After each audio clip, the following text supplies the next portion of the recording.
Pemirsa, ratusan orang tua siswa mendatangi kantor Dinas Pendidikan, Kepemudaan dan Olahraga atau Disdikpora Kota Denpasar. Mereka hendak menyampaikan keluhan dan mencari kejelasan mengenai sistem penerimaan murid baru atau SPMB tingkat SD.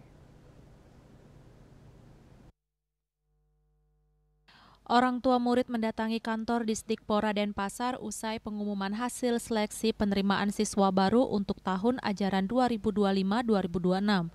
Sejumlah orang tua mempertanyakan mengapa anak mereka tidak diterima di sekolah negeri pilihan meskipun telah melakukan pendaftaran sesuai prosedur. Selain itu, ada orang tua yang datang karena terlambat mendaftarkan anaknya dan berharap masih ada solusi. Menanggapi situasi tersebut, Ketua SPMB Disdikpora Kota Denpasar Ngakan Made Samudra menjelaskan bahwa proses seleksi telah dilakukan sesuai dengan petunjuk teknis yang merujuk pada Permendikbud nomor 5 tahun 2025. Sistem seleksi di Denpasar berbasis pemetaan wilayah yaitu Banjar, Dusun, atau lingkungan terdekat dengan sekolah. Ia memaparkan semua siswa sudah ditempatkan di sekolah, hanya saja banyak yang merasa tidak sesuai dengan pilihan karena lokasi sekolah agak jauh dari rumah. Hal ini terjadi karena Banjar pendukung sekolah yang dituju sudah penuh, sehingga siswa dialihkan ke sekolah lain yang masih memiliki kuota. Ia menambahkan bahwa setiap sekolah negeri di Denpasar memiliki kuota maksimal sesuai arahan dari Kementerian Pendidikan. Bila seluruh kuota telah terisi, sistem akan otomatis mengalihkan siswa ke sekolah lain yang masih tersedia. SPMB kita tetap langkah awal kita mengacu pada jenis. Nah, dalam jenis kan belum ada setelah itu untuk perpindahan seperti itu. Kita tetap mengacu pada jenis untuk saat ini. Nanti menunggu kebijakan gimana kita. Tapi tetap mengacu pada jenis yang sudah kita terbitkan. Jadi gimana skemanya sudah ditulis karena proses pendaftaran untuk SD kan belum selesai ini. Sampai tanggal 1, tanggal 5 pendaftaran belum selesai. Nah, ini kan ada beberapa karena pilihannya itu tidak sesuai, artinya dia pemetaan wilayah benar, tapi dia ingin ke sekolah lain karena dekat dengan rumahnya. Teman-teman tim kami sudah memberikan penjelasan, ya mudah-mudahan orang tua paham. Kita tetap bekerja sesuai jenis yang sudah kita sepakati bersama. Karena dalam proses untuk SD itu ada pemetaan wilayah didukung oleh Banjar atau lingkungan terdekat. Siswa itu mungkin orang tuanya tinggal di luar Banjar.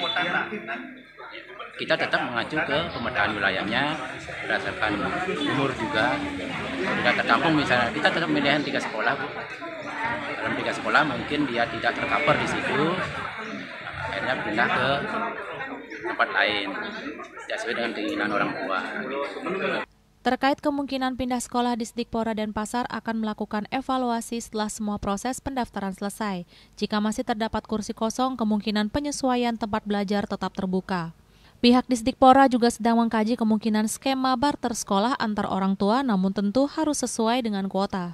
Ini sih saya masih mau pengaduan, kan saya kan daftarnya di SD 2, nah sesuai domisili. Cuma kita kena lempar jauh ke SD 10. Nah ini masih masih mau ditanyain dulu. Kalau dari gini sih karena umurnya, tapi pas saya cek ternyata ada umur yang di bawahnya anak saya juga.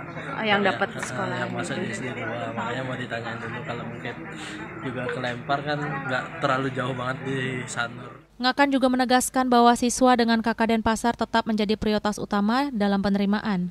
Setelah seluruh siswa ber-KK Denpasar tertampung, baru kemudian kuota dibuka untuk siswa dari luar Denpasar dalam wilayah Bali dan selanjutnya dari luar Provinsi Bali. Pihaknya berharap masyarakat dapat memahami bahwa semua sekolah negeri di Denpasar memiliki kualitas yang sama dan memberikan pemahaman bahwa sekolah dimanapun di Denpasar memberikan pendidikan yang layak dan setara. Bunga Widrayani, Bali TV.